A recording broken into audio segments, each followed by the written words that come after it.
1955. A highly classified U.S. Air Force facility in Nevada was established, a blank spot on the map. 2013. The government officially acknowledged Area 51's existence. It is a bit weird that they gave us the official name of that land and showed that landmark on the map. To understand how unusual that is, we must look at the levels of secrecy classification in the United States. The United States has 3 levels of classification: confidential, secret, and top secret. Area 51 is top secret. It might even be beyond top secret because it falls under Special Access Programs, SAPS, Specially Sensitive Compartments Information, SCE. In conclusion, it is extremely, and I mean extremely, secretive. Well, we must look back even further. July 1947, a rancher named Mac Basil discovered metallic fragments, rubber strips, and other unusual materials on his property near Roswell, New Mexico. Basil reported the find to the Roswell Army Airfield, RAAF. They then issued a press release stating that they had discovered a flying disc. This announcement sparked widespread media attention and speculation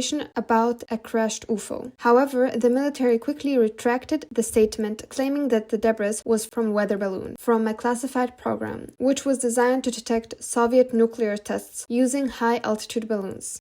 Some theorists later claimed that the wreckage and any recovered alien bodies were secretly transported to Area 51 for study and reverse engineering. 1989.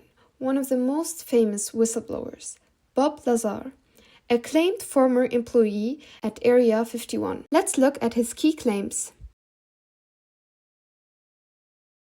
Lazar claimed that he was hired in the late 1980s to work at a secret facility called S4. He said S4 was a heavily guarded site where the US government stored and studied 9 alien spacecraft. He said he worked behind closed doors, or rather behind hangar doors.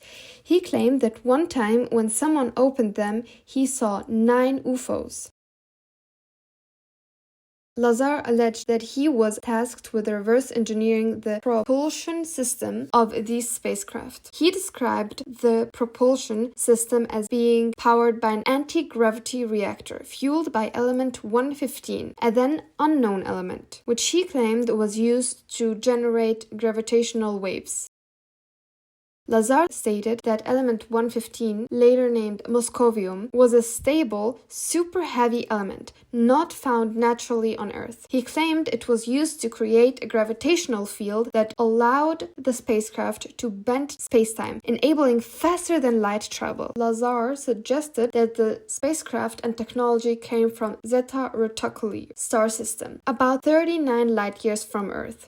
Government secrecy. Lazar said that the security clearance was revoked and he was threatened and harassed after he tried to share his story with the public. He claimed the government erased his educational and employment records to discredit him, which could be true because Area 51 is a special access program and leaking information from a special access program can lead to severe consequences. Recently, a federal judge sentenced a Massachusetts Air National Guard member to 15 years in prison for leaking classified military documents. Now, could that be true? It is since 2017 no secret that the Pentagon has a program called AATIP, Advanced Aerospace Threat Identification Program. The program was primarily focused on investigating UAP. UAP is the abbreviation of Unidentified Aerial Phenomena. They changed UFOs, unidentified flying objects, to UAP so they could widen the scope of study. So it is possible they are at least trying to find something. Now to the controversies and skepticism. Lack of evidence. Lazar has provided no verifiable proof of his employment at S4 or his involvement in reverse engineering alien technology.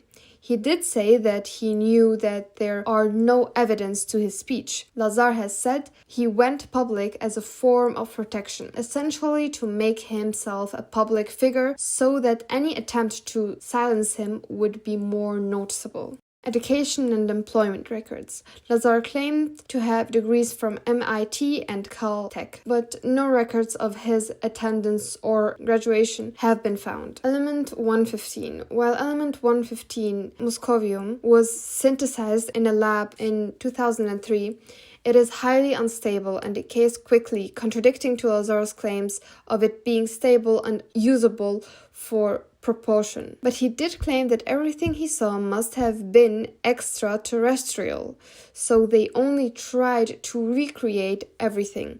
And to identify the stability of an isotope, it is needed to find the ratio of neutrons to protons. He explained that you could add neutrons to the element, but while the NC ratio is a critical factor in nuclear stability, it is not the only factor. There are certain combinations of protons and neurons that are more stable than others. These combinations are known as magic numbers. But it can be easy to guess things like this element when you have a background on physics and chemistry, watching some science fiction, reading speculative science mixed with some educated guessing, and that's already enough to guess element 115. Now to the inconsistencies in his story. Some details of Lazar's account have changed over time, leading to accusations of embellishment or fabrication.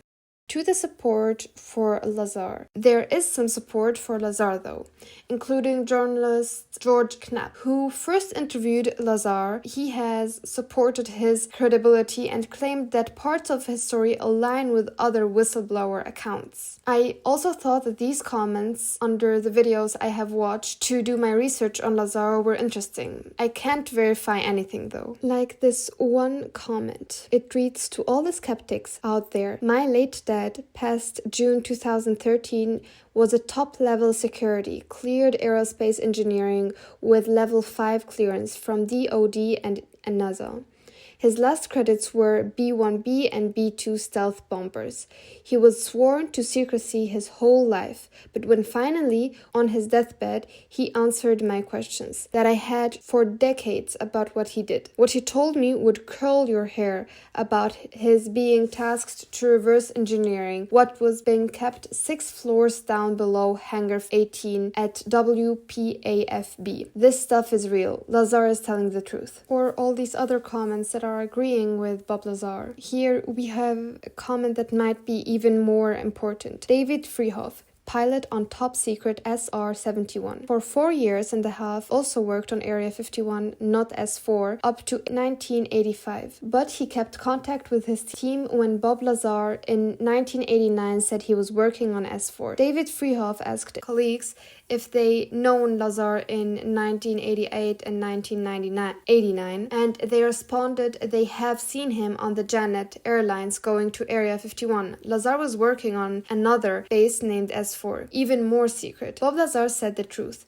David Freehoff has highest clearance after his years on SR-71 plane. I tried to do some research about David Freehoff. I did not find much about him, not as much as about Lazar, but he left Area 51 at least 3 years before Lazar claimed to have been there. So he is a former employee and he was a pilot. Now going further into the future, January 2019. On January the 28th, 2019, a man attempted to illegally enter Area 51 and was shot and killed by security. September 2019. Storm Area 51. They can't stop us all. An internet meme led to an event planned on September 20th, 2019, where people wanted to Naruto run into Area 51. While the movement was mostly a joke, a small crowd actually showed up near the base. November 2022. A YouTuber named Jor Arnu, who runs website Dreamland Resort, had his home raided by the FBI and Air Force in November 2022. Authorities seized his computers, phones, and hard drives, but never publicly explained why. Some believe it was due to aerial footage he had shared of the base. If they're hiding things like this, then there must be something behind the story, right? Well, going back to the Pentagon's program, since they made it public, they've been publishing their reports. On the latest report on page 25, the following was written. Of all the reports that AARO, All-Domain Anomaly Resolution Office, investigated and analyzed, none represent extraterrestrial or off-world technology. A small percentage of cases have potentially anomalous characteristics or concerning characteristics. AARO has kept Congress fully and currently informed of its findings. AARO research continues on on these cases.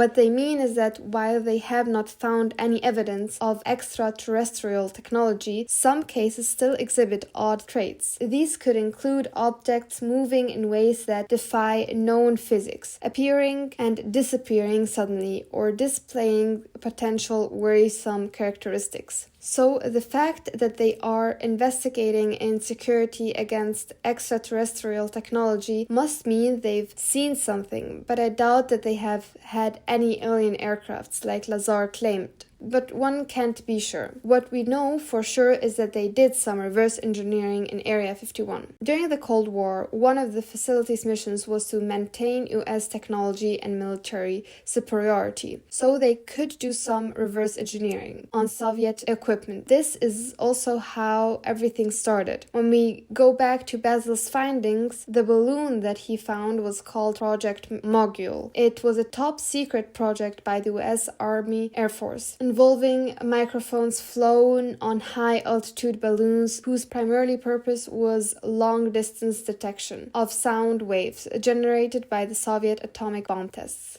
By the way, don't forget to like and subscribe.